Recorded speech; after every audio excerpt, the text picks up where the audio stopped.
Hello, everyone. I'm Vince Mickens with Private Air Media, and welcome to my second annual Mother's Day special of all things aviation and aerospace, which is dedicated to all moms, all grandmothers, all guardians in all aspects of the aviation and aerospace industries. As everyone who watches and or listens to this show knows, my overall intention is to suggest possibilities, let you know about the variety of opportunities, and most of all, inspire you to pursue a career in an absolutely amazing industry. Now, what makes aviation and aerospace so great, besides my biasness, is that regardless of your skill set, your talent, or your interests, if you like the idea of working in aviation, there's a place for you. Yes, of course, you can be a pilot flying an aircraft or a mechanic fixing them, but this industry also has, as an example, interior designers who design aircraft cabins and people who work in different aspects of the aircraft manufacturing process, aircraft sales. There are climatologists and meteorologists, aviation accountants, engineers, government lobbyists for those who like political science, corporate flight attendants, people who design the habitats where astronauts will live while visiting the moon and eventually Mars. And those are just a small sliver of all of the possibilities and opportunities. Speaking of variety in aviation and aerospace careers, I am very privileged to have a very impressive panel of moms in aviation.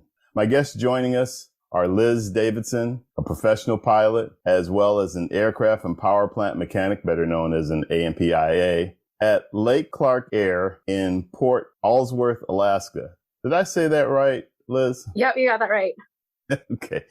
All right. She says out there somewhere, Alaska. We also have Dr. Jackie Silva-Martinez. Jackie is an Artemis mission integrator at NASA's Johnson Space Center in Houston. Jackie, you're going to have to tell us exactly what that is, but we're looking forward to it.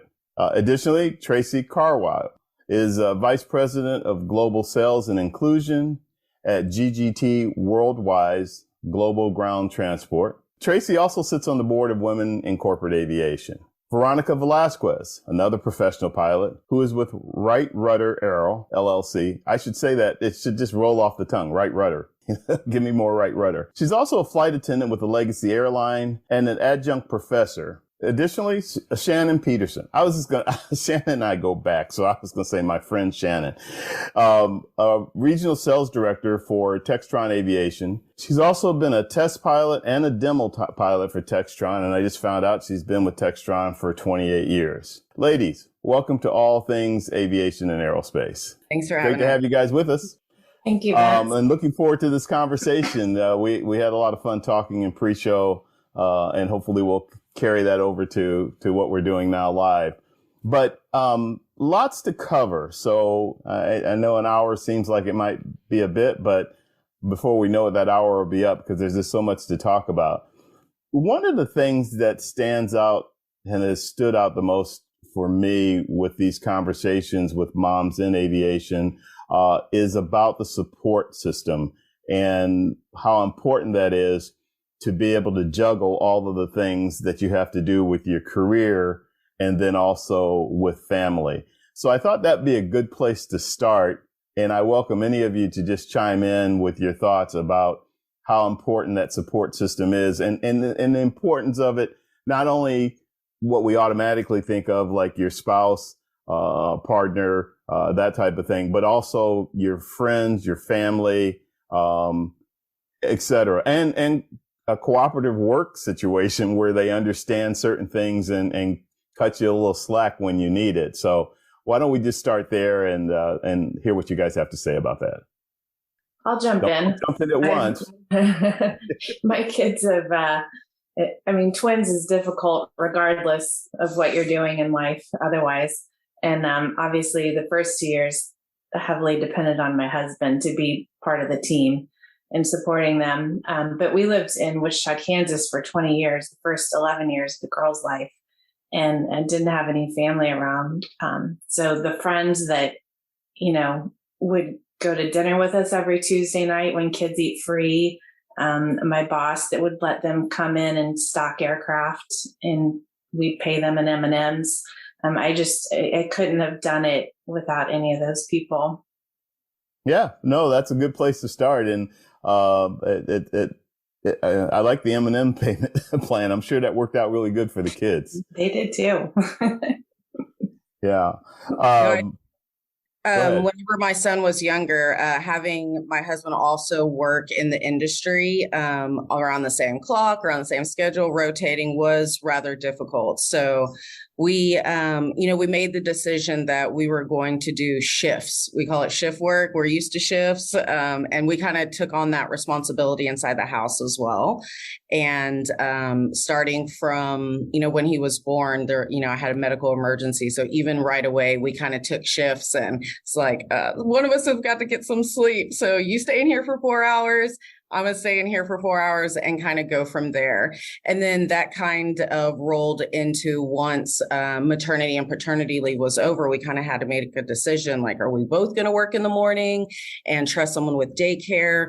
Or are we going to kind of keep this shift thing going? So luckily, my husband was able to speak with his team and say, listen, I can stay as late as you want, but if I can have the swing shift and just be on the swing shift, I will be your swing shift person. And if you need someone to stay late or overnight, that works for us. And that's, the flexibility that I can offer. But, at 3:00, when you need me to come in, I will be here, because I will be dropping off, the baby with the same exact car seat in the back seat, opening the door. You go in, I go out, and kind of go from there. So trying to find something that worked, a system for us, and then asking for that support at work, one-on-one, and having that conversation with management was extremely important, not only for advocating for yourself, but also realizes that equity is really important. And if you can find a team and an organization and a supervisor that will offer you that support, because you are then in turn, there's an agreement and you're giving back in what those expectations are, it's extremely important to advocate for yourself and work on those skills to voice that with your support system as soon as possible, and bring in your coworkers and your bosses to have that conversation. So that was really helpful early on, even before maternity and paternity leave was over. So that was really helpful, and just kind of setting the stage for being able to ask what you need for support, and hopefully finding ways to make that work within your career and personal life. Sure. Liz, that some of that sounds like a good segue for you, because if I recall, looking at your background, one of the things that you talked about was applying management techniques, if you will, to managing the family. Can you expand on that a little bit for us? Right. The pilots among us know about the DECIDE model that the FAA loves, and I didn't get a chance to look it up, but it's that idea of constantly, figuring out a situation and seeing, like, what is it working? What's the problem? And deciding what course of action to take, like what's going to help it. And then analyzing and assessing, like, did this work for us? And so for my family, I fly for 135, so it's completely unscheduled, completely on demand. So I am lucky if I know the night before what I'm doing.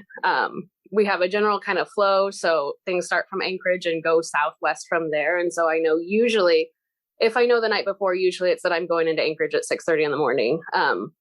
But other than that, I know the planes are here around 9 with passengers, and so I'll find out like 8:30ish what I'm doing, which villages I'm going to, and all of that. And so for our family right now, my parents live here, and so they're just on call like I am. So they know that the kids are going to show up at some point in the morning and go from there. Hey, parents on call. I like that. I like the sound of that.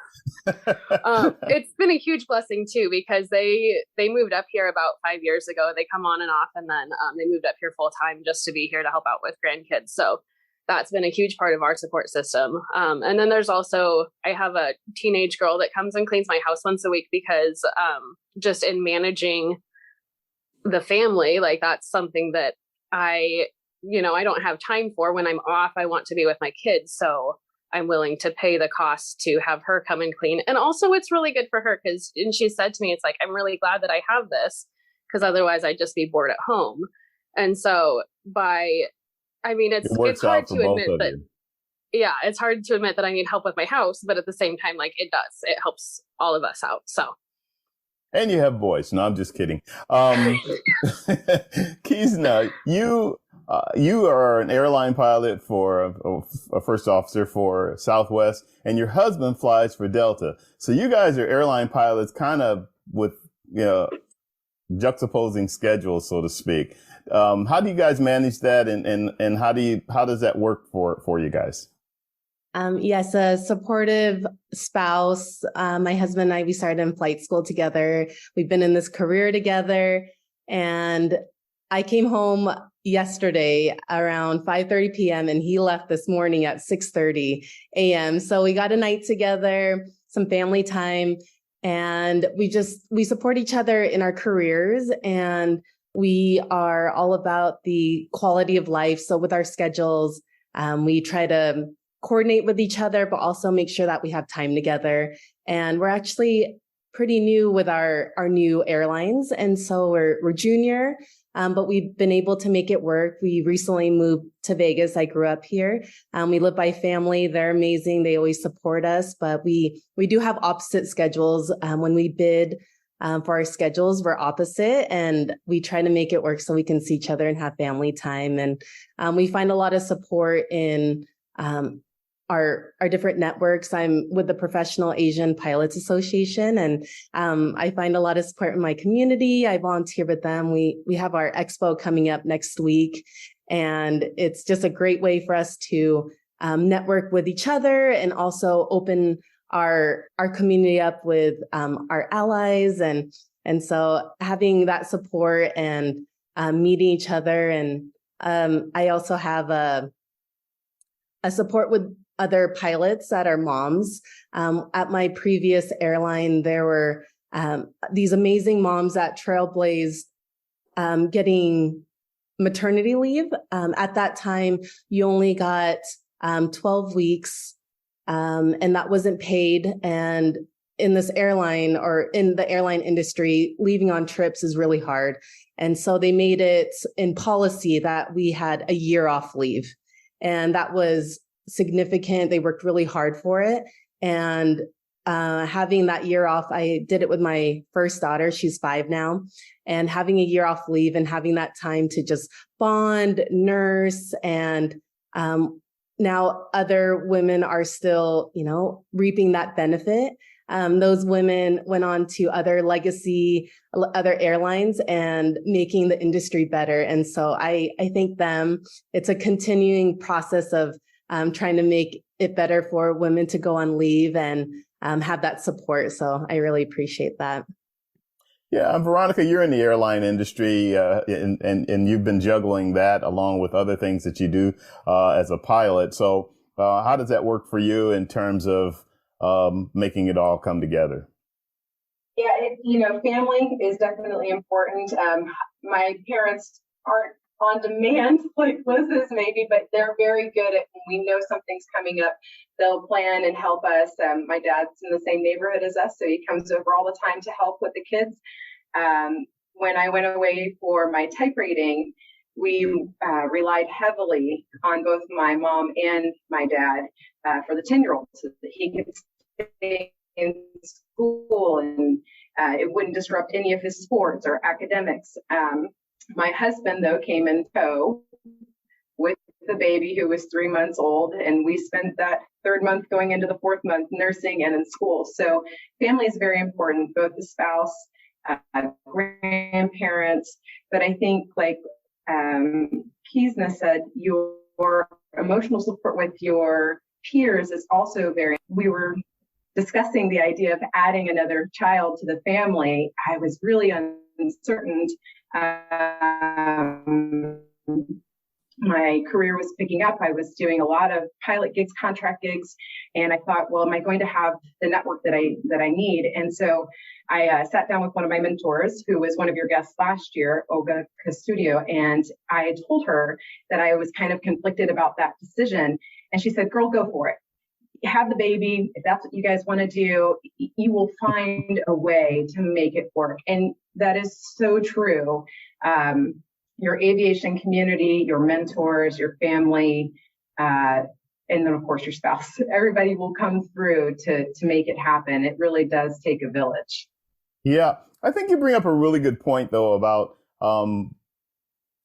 how to make it work, or making it work no matter what. That's what I'm hearing from several of you, and I think that's very true. Unfortunately, I think there are, and you guys can speak better to this than I can, but there are moms there are ladies that want to be a mom or want to have a family, but sometimes refrain from it or limit it because they're concerned about how they're going to be able to balance it all and still be successful with their career. And aviation is a type of career, depending on what aspect of it, that there's so many different different areas that can affect you, whether it's travel or how intense it is in terms of what kind of work you have to do and things like that.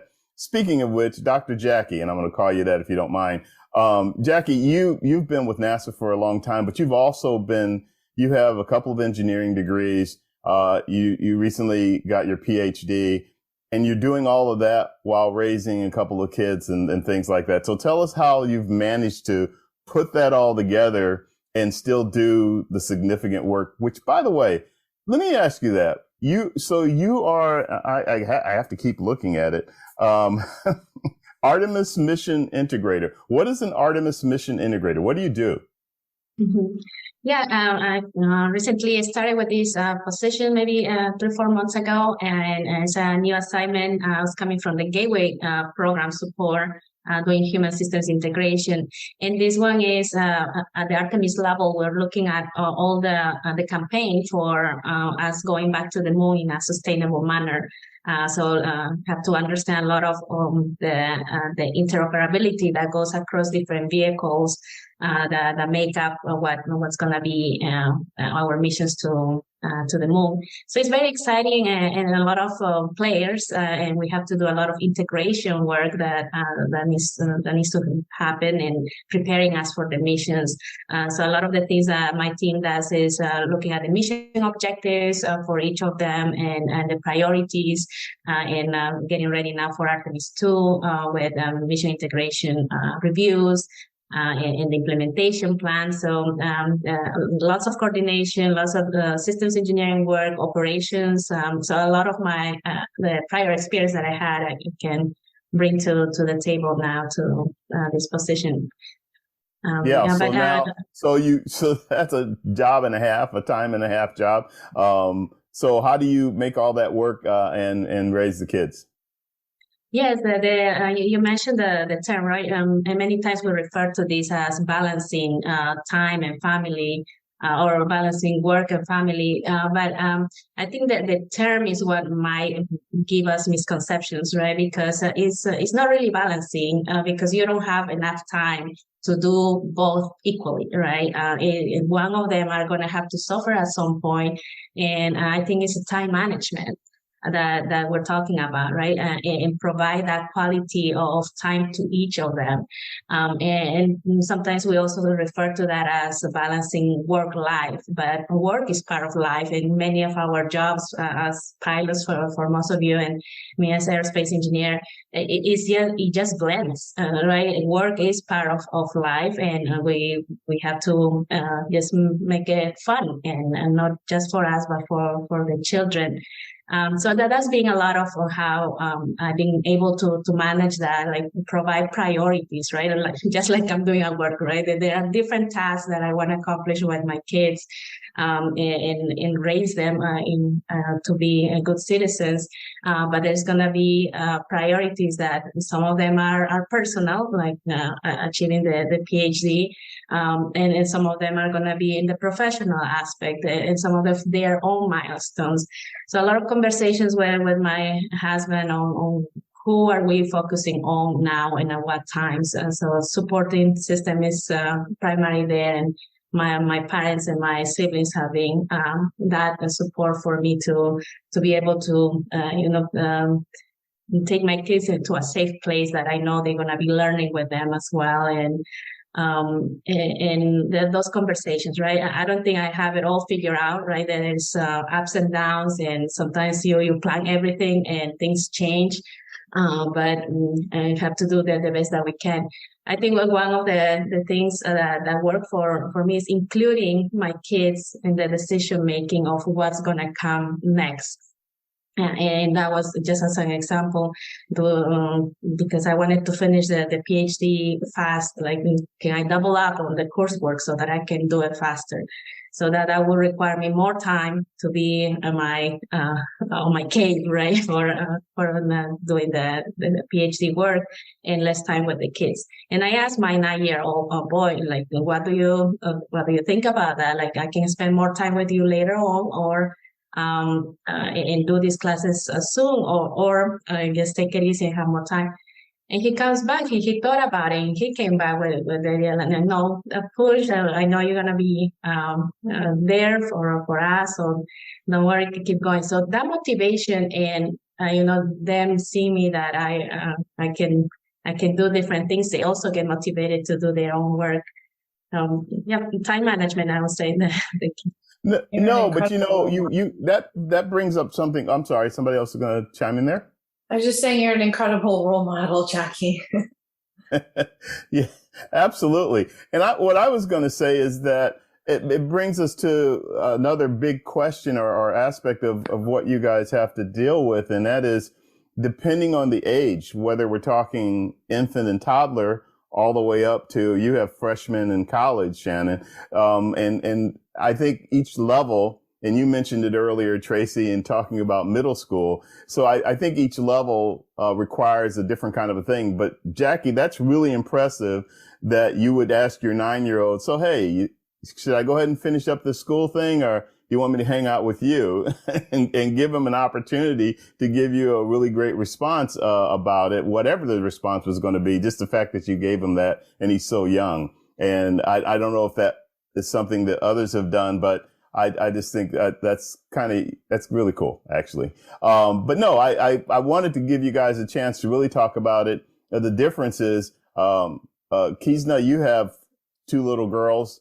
And then, as I mentioned, Shannon, you have freshmen in college, and the rest of you have kids in between and that type of thing. So maybe you guys can chime in on that in terms of what your thoughts are, addressing it at different levels. I've seen a big change as we've gone from, the babies and the really little to starting to get into kindergarten and elementary school, and just what their needs are. And as far as their needs from their parents, as well as from the care providing, the kids are in school now, so they don't need the full day's worth of childcare. But then they're off in the summers, and the summers are busy time. And so as a family, we're really trying to assess what our future looks like. And so for this summer, we're getting ready for the busy season, but just really with that in mind of the kids are getting older, their needs are kind of changing, and what that's going to look like for us. So I think, Dr. Jackie, you said it really well about that intentional thing. And so that's a big encouragement for moms out there, is just being intentional about how you're going to spend your time and what time you're dedicating to different things. It's hard to stay focused and stay intentional and stay on top of it, but it makes all the difference. I agree. I love, Dr. Jackie, that family planning example. I kind of implemented that on the school front versus the work front, as, someone trying to build my career, especially in sales, traveling. But most importantly, a lot of my job is literally being on the phone all the time, talking to someone. So you're not really able to step away or something. So as being a member of the PTA, or knowing how the school system works, that's something that I made it a point to do. And while I couldn't always volunteer, I can show my support monetarily. But being an active member of the PTA allowed me at the beginning of the year to know what all school programs, starting at the beginning of the year through the end of the year. So you have Muffins for Mom, there's races, there's fun runs, there's Valentine's Day parties. Get the whole entire schedule at the beginning of the year and have a conversation with, your partner and your child and say, okay, what is really important to you? Because Valentine's Day might be important, but the fun run might be even more important, right? So I can't do one thing every single month, but I can really try if I'm not traveling and I know these 3 are important, then I'm going to do every single thing that I can to make these 3 or whatever that looks like based on the event schedule. So having that information and resources ahead of time to help plan and have that conversation with my kid when he was younger was really helpful because, every once in a while, if I didn't make it to Valentine's Day, because that wasn't one that we agreed on, and he got a little upset, I was like, but I'll be there for the fun run. Don't forget, you got to work really hard. So kind of that ebb and flow and give and take. And I'm just so glad we're past all the school stuff because now he's in 6th grade. He doesn't want me to show up to school, but it was, it flips, right? They need you for other things. But early on, that was very helpful in just communicating throughout the year and having that planning and say, look, I travel, this isn't going anywhere, but this is important to you. So I'm going to do my best. And just know that I'm not always going to be the mom that can be there for every single show or volunteer for engineering lab, but I will support you guys if you need anything. So that's funny because, this is about moms, but as a dad, I know about that feeling when the kids go from, daddy's home to crickets. You don't hear anything because, they've moved on in their world and whatever you're doing is fine by them and that type of thing. So I really get that. I was thinking while you were talking though, Tracie, I was going back to Kizna's 2 little girls and the fact that she said she got home at 5:30. They had family time together, and then her husband left the next morning at 6 a.m. or whatever the case may be. And Kizna, I was just going to ask you about that in terms of how that affects the girls, or how did the girls react to that with you guys having to juggle that kind of scheduling? So my girls are little. They sometimes they don't understand a lot of, oh, you're leaving, I'm leaving. So we make it very. And I love, Liz, you said intentional. We make it very intentional. We include them. When I was on my overnight, I knew I was going to miss bedtime. So I made sure to make a video and say, oh, I'm here. I was at the Tampa airport. There's this really big flamingo in there. And so I try to make it fun. I do a good night video and make sure that it's sent before they go to sleep. And then also with including them, I've been planning the Papa Expo that's happening next week, and that's taken a lot of my time. And Tracie, you're saying that, you try to tell them what you're involved in. And so I make it a point to, sometimes they're in my meetings. I have mentors that I'm involved with. And so with my mentees, I introduce them and I'm like, sometimes they're going to be in my meeting. They're going to be involved. And that's a priority of mine. And so they know what I'm doing. They're not just wondering why I'm on the phone. They know I'm doing something, I'm volunteering and helping other people. And so having them involved helps out a lot. And then they have more questions about that, and making a point that they know what I'm doing and why I'm missing stuff. And it makes them feel included too. Yeah.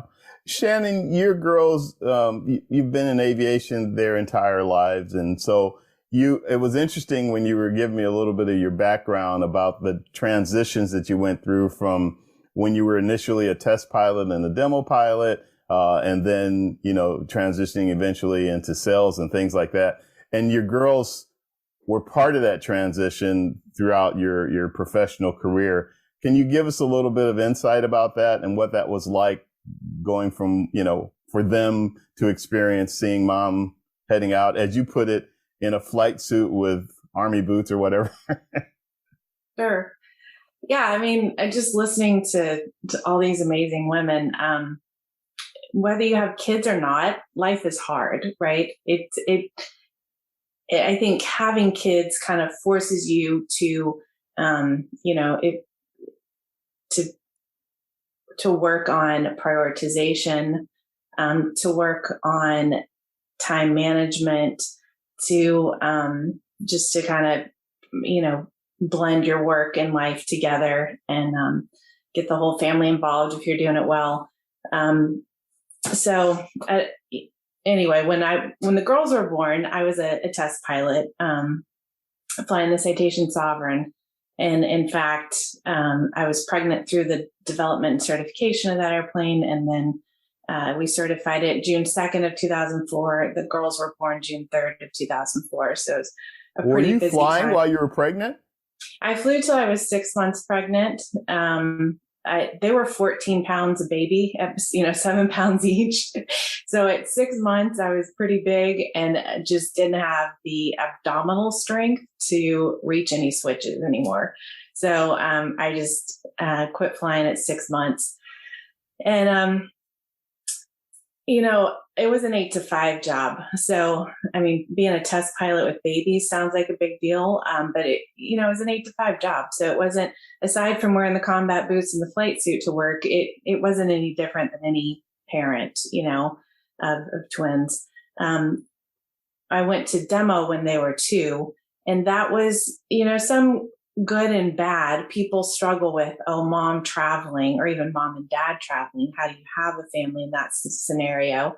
Obviously, you guys have explained very well how you can make that happen.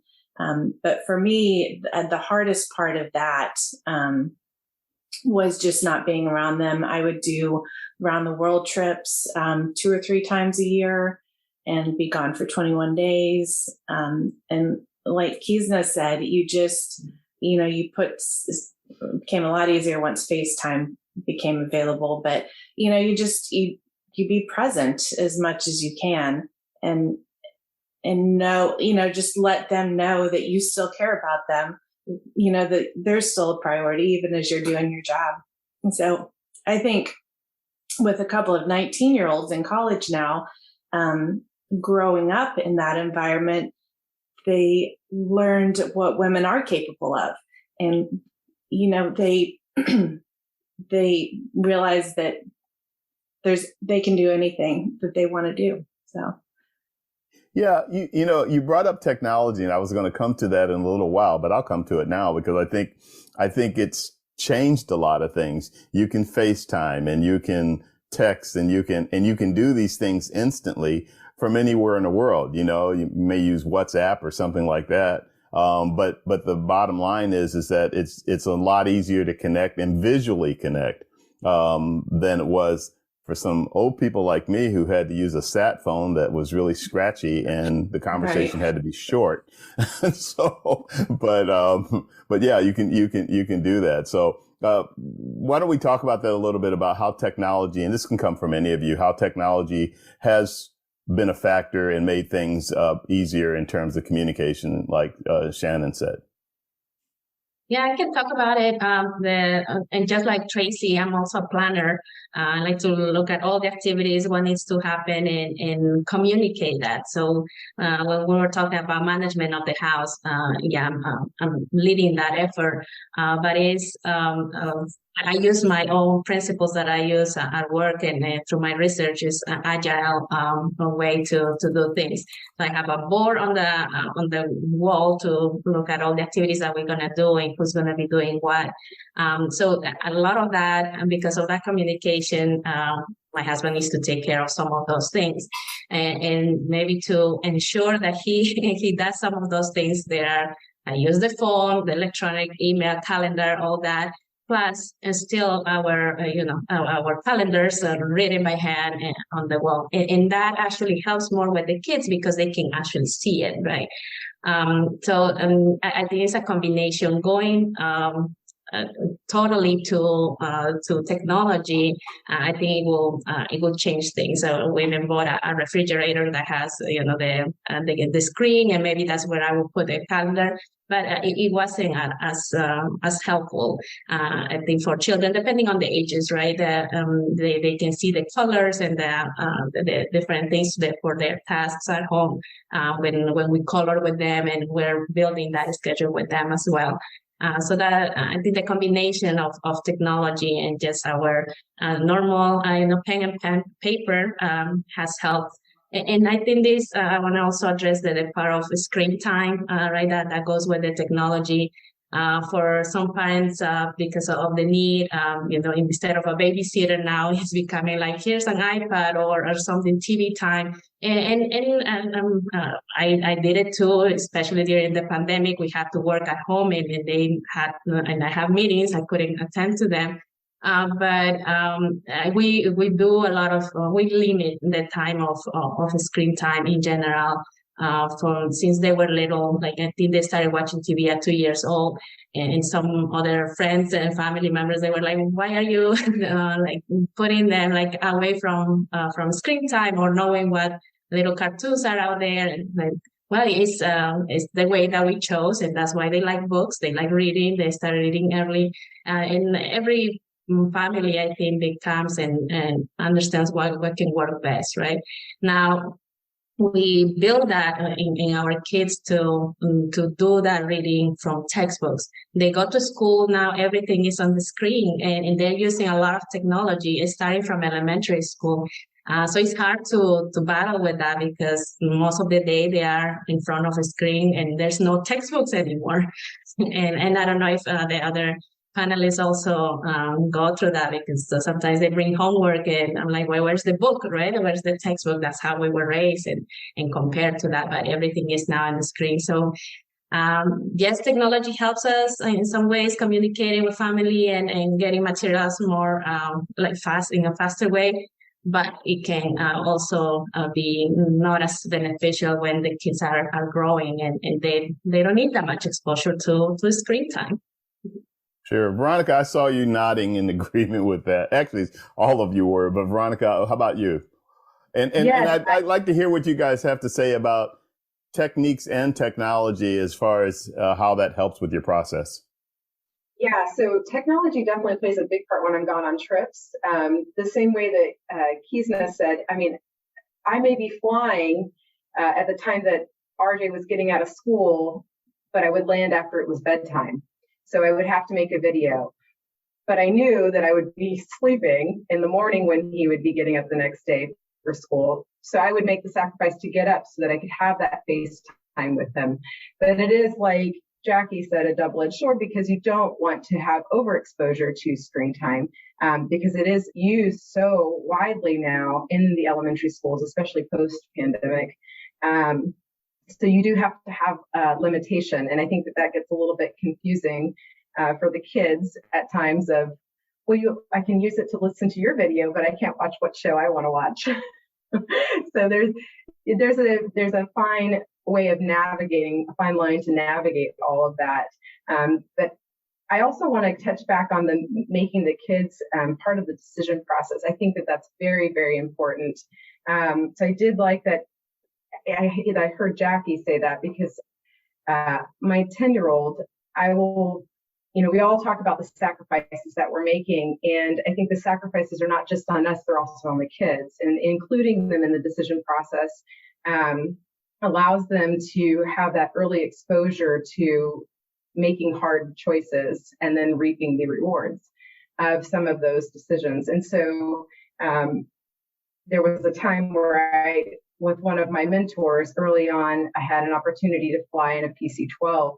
And it was before I was in training, and I had my kiddo's birthday, and I had to tell him this trip that I would be on was during his birthday. How did he feel about that? Was he okay with it? However, I would be there for the birthday party, right? The shindig, the fun stuff. And he was part of that. Yeah, Mom, go and do it. But the sacrifice was he knew I wasn't going to be there for the actual day. I was there for the party. So I'm so glad to hear that all these other women also incorporate their kids in the decision process, because children are resilient, but they're part of the sacrifice too. They make sacrifices, but they are very resilient and they're very supportive, and it does change their lives. They realize their potential in watching Mom. So I'm just really glad to hear so many other people like, okay, I'm not the only one that's doing these things. This is great. Yeah, not just their importance, but also their their importance in the family, right? Having those skills to family plan and communicate depending on how you raise, might be challenging. You might not have had that skill. So you might be trying to implement that within your family structure. Communication along with the technology, as Jackie said, has been key, whether it be like written down or like a visual board. But both of those together, not one or the other, right? And ebb and flow, how it works for you. But something else that Dr. Jackie said that really hit home was you made the comment about having the refrigerator, you got it, but it didn't work, right? And then you went to something else. That is something that I don't think that we give ourselves enough grace and resilience on, right? Like we don't have all of the answers all the time. This is a journey, but everything that we do is a journey, right? So we have to give ourselves some grace as well when we try something and it doesn't work, right? Okay, well, let's try again. I can't tell you how many times we tried to do a calendar and it literally did not work. However, we did two. Now we do two. We do a Google Calendar and we really try to do everything on the Google Calendar that's very specific. Doctor's appointments, XYZ, right? Times, dates, addresses, go on the family calendar. But now we also have a whiteboard that already has the date, so you don't have to do that. And we each have a color and we write what the event is so everyone just knows that color. And then visually you can kind of look over at the wall each day and, there's a little basketball. So on Wednesdays there's basketball. But now making that calendar, which has my son's stuff where he can see it. Now it's a thing. So at the end of the month, my husband and son look at the details for the next month. They print out the Google Calendar, what's scheduled, do we need to pay a field trip on a certain day? Let's put a money sign in my son's color. But now it's kind of become a thing. So we involved him. So, okay, what is the cool icon that we can draw to represent this thing that we're doing this week, right? So we've turned it into, bring our child in, but also we've made it fun, but we're also having a conversation and setting those expectations without saying very, modernly, this is what we're going to be doing. This is when your parents are going to be traveling. This is when we're going to be out, but more it's an interactive engagement event now. After dinner, the end of the month, we get the calendar down, we look at the dates, and it's become their thing because I can't draw, so they kicked me out of it. But I'm like, it's now a thing, right? So we involved him. So I really love that. But reminding ourselves to give ourselves and our family some grace when something that we do try doesn't work is something, as I've gotten older and my child's gotten older, and I do see that he's resilient, and when we fumble and we forget to do something, that's been just kind of invaluable to know that, hey, it didn't work this time, but let's get back on the horse, or let's just try something else new. So keep going if it's not working, and, ask for help. And I love hearing these other options of what does help. So these conversations are extremely important because we need to work smarter, not harder. And I love learning from other people. So I love hearing the stories. You guys are such organized moms. It's scary.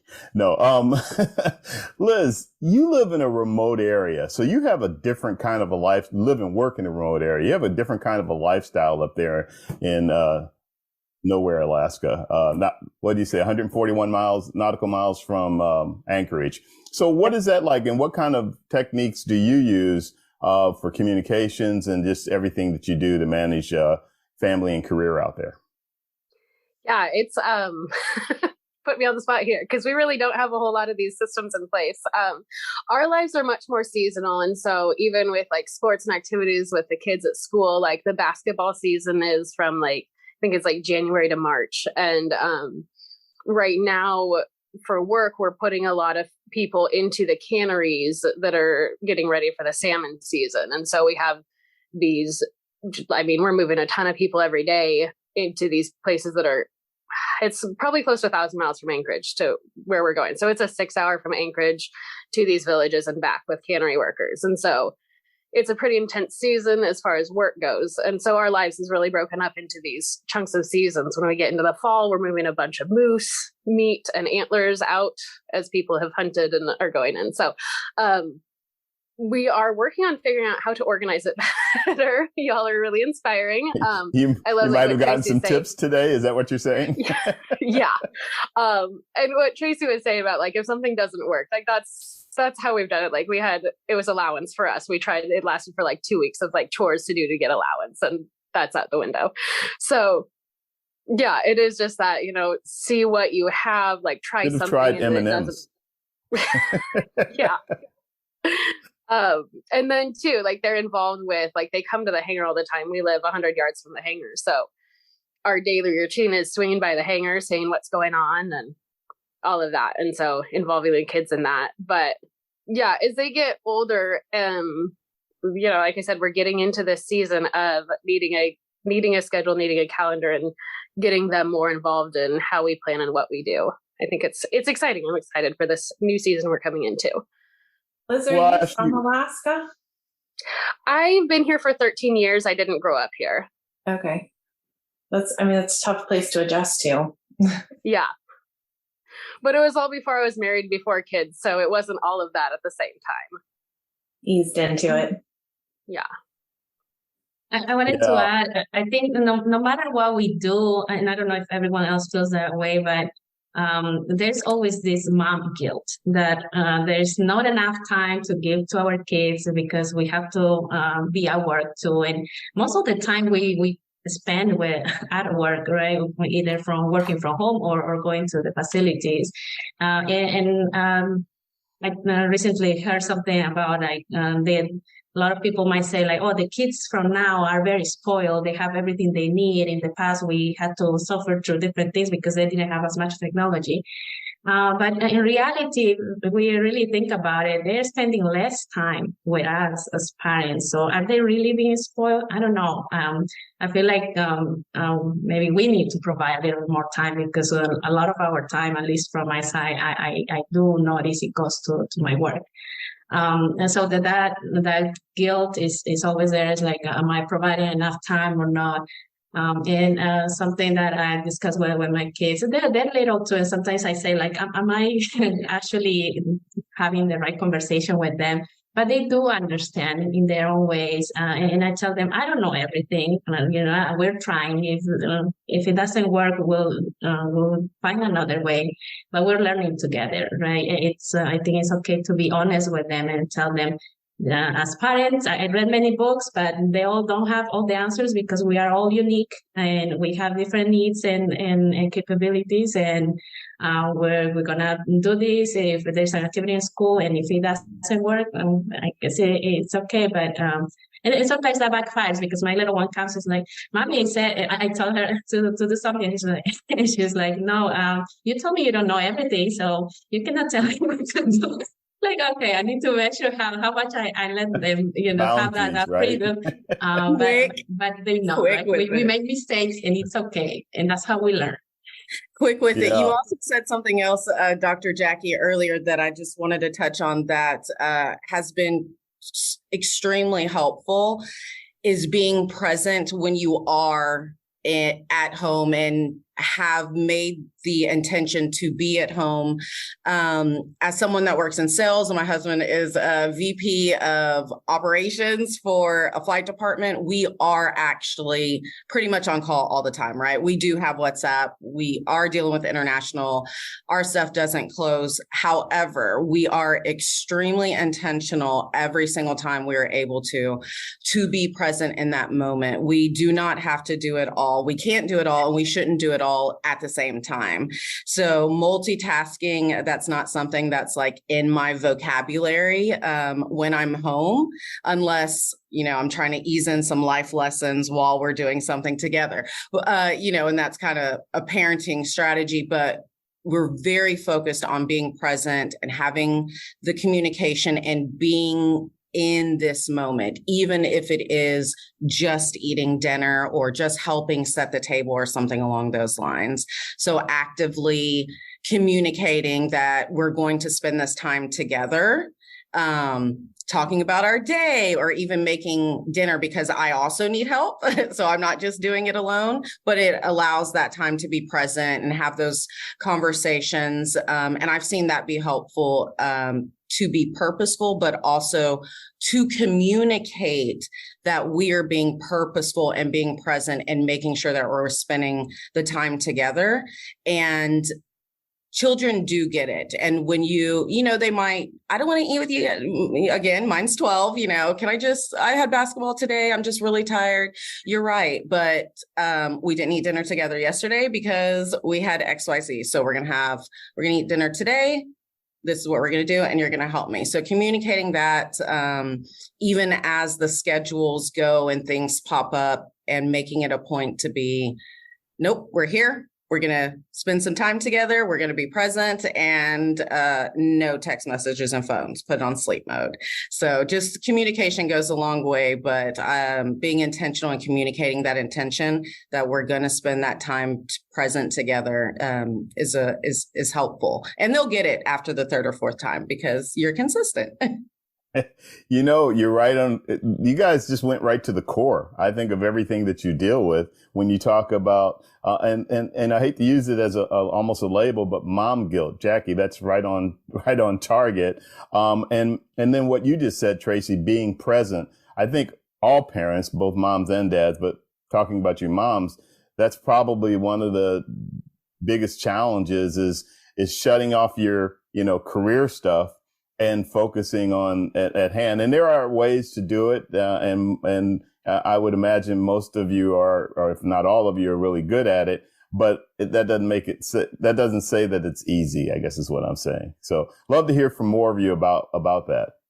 How I counter mom guilt, because Dr. Jackie, I have that too. I think you're right. We all do. I try to tell my girls how much I love my job. I'm like, I want them to find something they're passionate about and that they love. And so if they see my joy, and especially going through training, that's hard, and being gone, I just would tell them, I'm like, man, this is really hard, but I'm enjoying it. I love learning about this. And so they see it as something that they want to do in their life, find something that they love and passionate about. And so I think that counteracts the mom guilt. You're like, hey, I'm having fun. I'm doing something. It's challenging. But I'm really enjoying it. It's, it gives me joy in my life. And so my husband and I, we try to do that. We're like, hey, we did this and that was really fun. We missed you. But we want to share that we're doing this in our journey. Liz, I see the kids in the cockpit. You and things like that, which as because we're going to run out of time here in a bit, but as we talk about this, the other big part is what you just brought up, Kizna, and that is inspiring your kids by letting them know that you really love. That's being passionate in this industry is not a difficult thing. We're all hooked on it,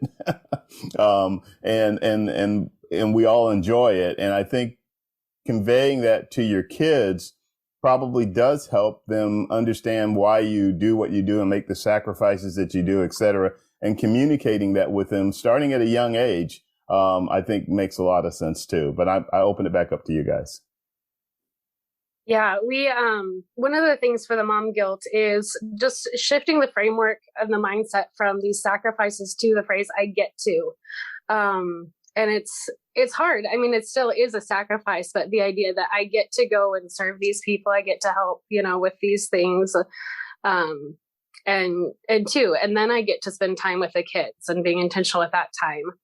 We love to be outside. And so even though I'm exhausted from a day of flying, if we have time, we'll go for a hike when we get home, or, we end up hiking on some really crummy weather days, because if the weather's really bad, we're not flying. So it's windy and rainy, but we're out there, out in the woods. Hanging out with the moose? Yeah. There's bears too. I was just going to say, on your hikes, do you really actually have to carry like bear spray or a horn or something with you? I carry a 357. Oh, there you go. Yeah. So that's yes. Awesome.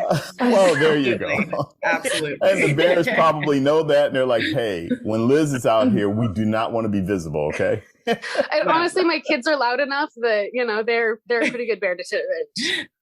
There you go. I think 357 aside, one thing that's really surprised me about this last hour is, at first glance, we're all very different people in aviation, but very different careers as well. And, but the similarities into how we manage our lives, raising our children, is pretty amazing to see.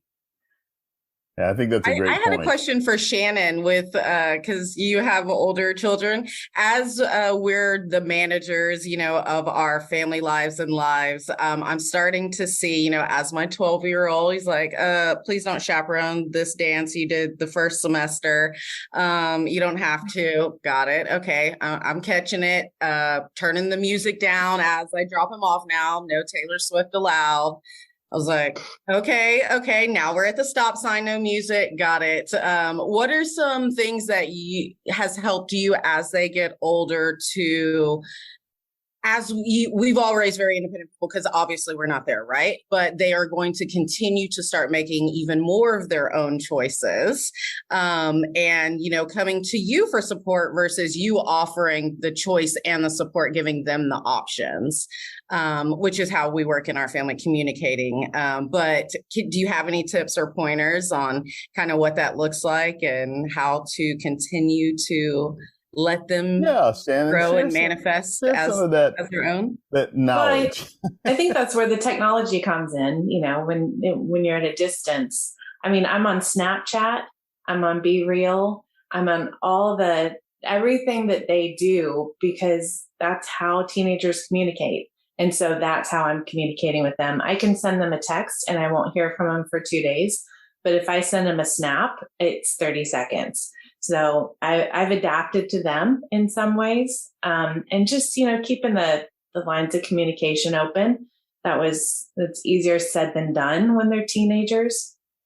I will tell you, the minute they left for college, and were kind of, had that independence and were off on their own, they were more quickly coming to me for advice and, seeking my feedback. So the relationship, as you guys know already, is constantly changing from one phase of life to the next. And you just got to adapt and keep up the lines of communication. I love that. That's a great reminder. Same thing about love, right? Communicate with them how they want to be, not how you want them to be, right? So I love it. Yeah. Okay. Got to keep remembering that. I think it's great. I'm just kicking back and listening. No, that's probably one of the biggest challenges, is figuring out how to pull that all together. And as you said, you evolve. So it's dynamic. It's constantly changing and becoming a different thing as they get older and things like that. But Tracie, thanks for asking Shannon, putting Shannon on the spot with that. And Shannon, thanks for the great answer. So very helpful. Absolutely. So as we kind of start to wrap things up, I just wanted to make sure that we've covered everything that is important to you guys. So I kind of want to do what I call an around the room and just get your kind of final thoughts or additional thoughts about being a mom in the aviation and aerospace industries, and what you would advise to others that are either there or are about to be there, getting ready to get married and have children and raise a family, et cetera, and so forth, but maybe haven't yet. Because we do have a lot of people that are still in college or recently graduated, just starting their careers and, trying to figure out what they're going to do next and things like that, which is why I like when you touched on it earlier, saying how you just have to do it and do what you want to do. Don't put it off or limit yourself because, for whatever reason. So anyhow, we can start with an around the room, and I'll start with you, Kizna.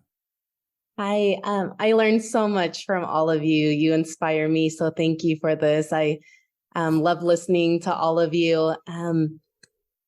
For me, I think the main thing is just having that support and asking for help, because that's hard, right? We, when you're feeling down or you're feeling overwhelmed, you lean on other people. And so being open about that and having that support from other people has helped me a lot. And there's a stereotype especially with airline pilots, you're just gone all the time.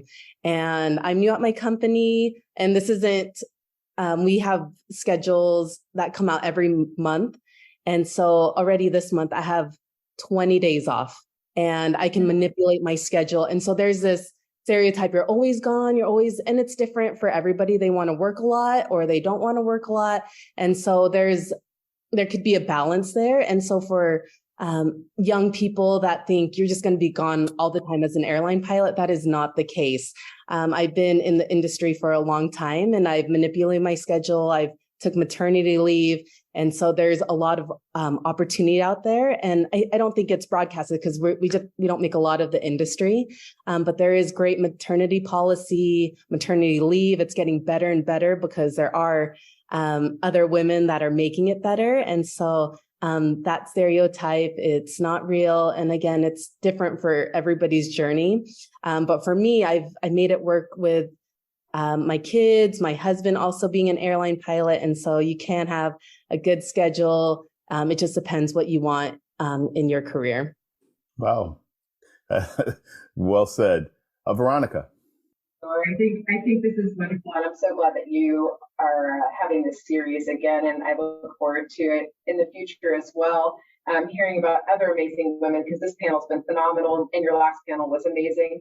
And I think that with continued exposure, I tell my girls I'm a part-time adjunct at an all-girls Catholic school teaching an aviation course, and on the days that I'm not flying, and I get all the time this misconception of, well, you can only have a career or you can have a family. You can't have both.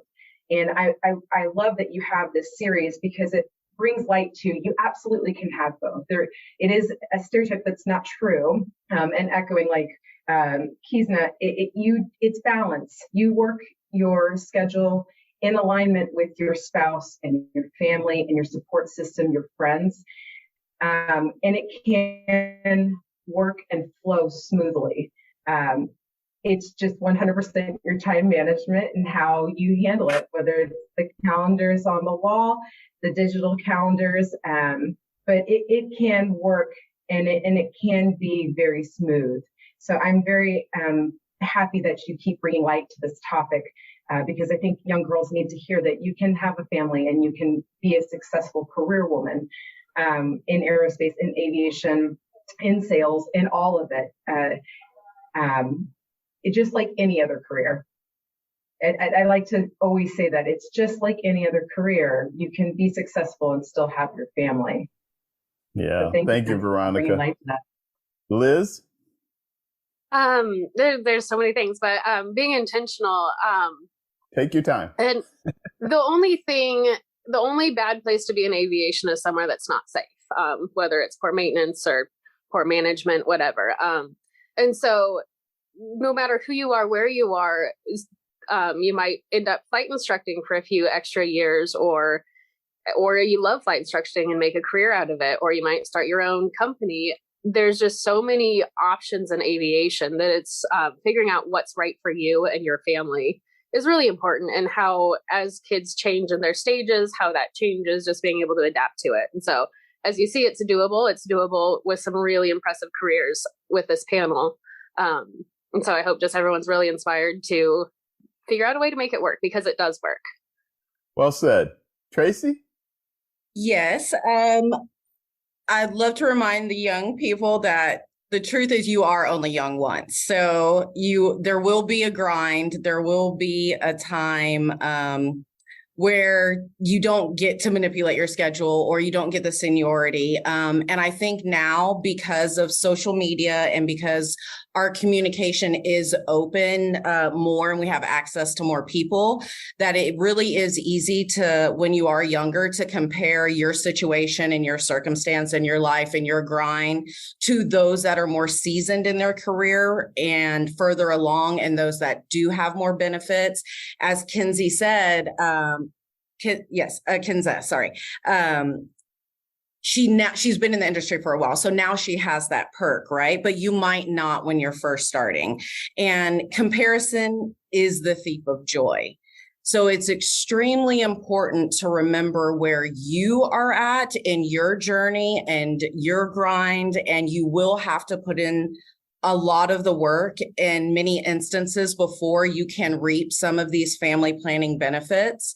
But that is why it's extremely important to be able to communicate what you want and what you need. And a lot of time, unfortunately, especially pilots in the airline world will know this, the QOL term, quality of life, but we have to break away from that. That is not the same for everybody. What does quality of life mean for you at your stage, where you at in your life? And if you do happen to be young and you do want to start family planning, then you need to be more adept to asking those questions when you go into the career field. What exactly does that career opportunity hold for you, right? What are the benefits? Do they have maternity leave? Do they have paternity leave? Does family planning cover adoption and same-sex marriage, those benefits?